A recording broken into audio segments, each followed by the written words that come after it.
துளாராசி அன்பர்களுக்கு திருப்திகரமான நல்ல பலன்களை சொல்லலாம். குறையே இல்லாத நபர்களே, குறையே இல்லாத ஜாதகமே பார்க்க முடியாதுன்னு சொல்லுவாங்க. இந்த ஒரு காலம், இந்த வாரம் வந்து துளாராசிக்கு கிரகங்கள் எதுவுமே இது வந்து சாதகமா இல்ல, இது உங்களுக்கு பிரச்சனை அப்படின்ற மாதிரி சொல்ல முடியாது. ராசியாதிபதி சுக்கிரன் ராசியை பார்த்துட்ருக்கார். அவர் ஒரு முழுமையான சுபர். குரு ராசியை பார்த்துட்ருக்கார். 2 சுபர்கள் பார்க்குறாங்க. ராசியில சந்திரன் இருந்து வாரம் தொடங்குகிறது. அவர் வந்து ஜீவனாதிபதி. அப்ப அந்த சந்திரனுக்கும் குரு பார்வை, சுக்கிரன் பார்வை கிடைக்கிறது. அப்போ நீங்களும் நல்லா இருப்பீங்க, பலமா இருப்பீங்க, சந்தோஷமா இருப்பீங்க. உங்க வேலையும் நல்லா போயிட்டுருக்கும்.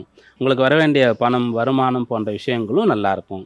6ஆம் பாவம்னு சொல்லக்கூடிய இடத்துல 4 கிரகங்கள் இருக்கிறதுனால சத்ரு ஜெயம்னு சொல்லக்கூடிய விஷயமும் இருக்கிறது. யாருமே இப்போ உங்க வம்புக்கு வரமாட்டாங்க. உங்களிடத்துல வந்து யாரும் பிரச்சனை பண்றதுக்கான விஷயமே நடக்கவே நடக்காது. அப்படி யாராவது ட்ரை பண்ணா கூட வந்து பார்த்துட்டு உங்ககிட்ட ஒண்ணும் முடியாது அப்படின்ற மாதிரி பின்வாங்கி போயிடுவாங்க. அந்த விஷயம் சொல்லலாம். 5ஆம் இடத்துல ராகு இருந்தாலும் கூட அந்த 9ஆம் அதிபதி புதன் அங்க இருக்காரு. இந்த வாரத்துல முதல்ல 5, 6 நாட்கள் வரைக்கும் இருக்காரு. அதனால எல்லா விஷயங்களுமே உங்களுக்கு சாதகமா இருக்கிறது. இந்த இப்படி இருக்கக்கூடிய டைம் வந்து நீங்க யூஸ் பண்ணிக்கணும்.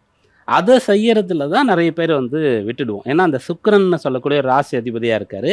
அவர் ராசிய வேற பார்த்துட்டு இருக்கார். அப்ப ரொம்ப சுகவாசியா இருக்கிறது, உலகியல் இன்பங்கள், என்டர்டெயின்மென்ட், பொழுதுபோக்கு அப்படின்ற மாரி தான் நெறைய டைம் வந்து எடுத்துக்கிற மாதிரி இருக்கும். அத கொஞ்சம் கம்மி பண்ணலாம். உங்களுக்கான தேவைகள் எல்லாமே பூர்த்தி ஆயிட்டா கூட சரி ஓகே. நாம செட்டில் ஆயிட்டோம். அப்ப நம்ம கூட பிறந்தவங்களுக்கு ஏதாவது பண்ண முடியுமா? அப்படின்ற மாதிரி பார்க்கலாம். அம்மா, அப்பா வெளியூர்ல இருக்காங்க. நீங்க வேற ஊர்ல இருக்கீங்கன்னா, அவங்கள கூட்டு வந்து வச்சுக்கிறது, நீங்க போய் இருக்கிறது, அவங்க இருக்கிற வீட்ட வந்து இன்னும் நல்ல வசதி பண்ணி குடுக்கறது, அப்படிப்பட்ட விஷயங்கள் பண்ணலாம். உறவினர்கள், நண்பர்கள் இவங்களுக்கு உதவலாம். அதனால உங்களுக்கு டைம் நல்லா இருக்கு, நல்லா இருப்பீங்க. அந்த நல்ல டைம்ல மத்தவங்களுக்கும் உதவிகள் செய்யுங்க.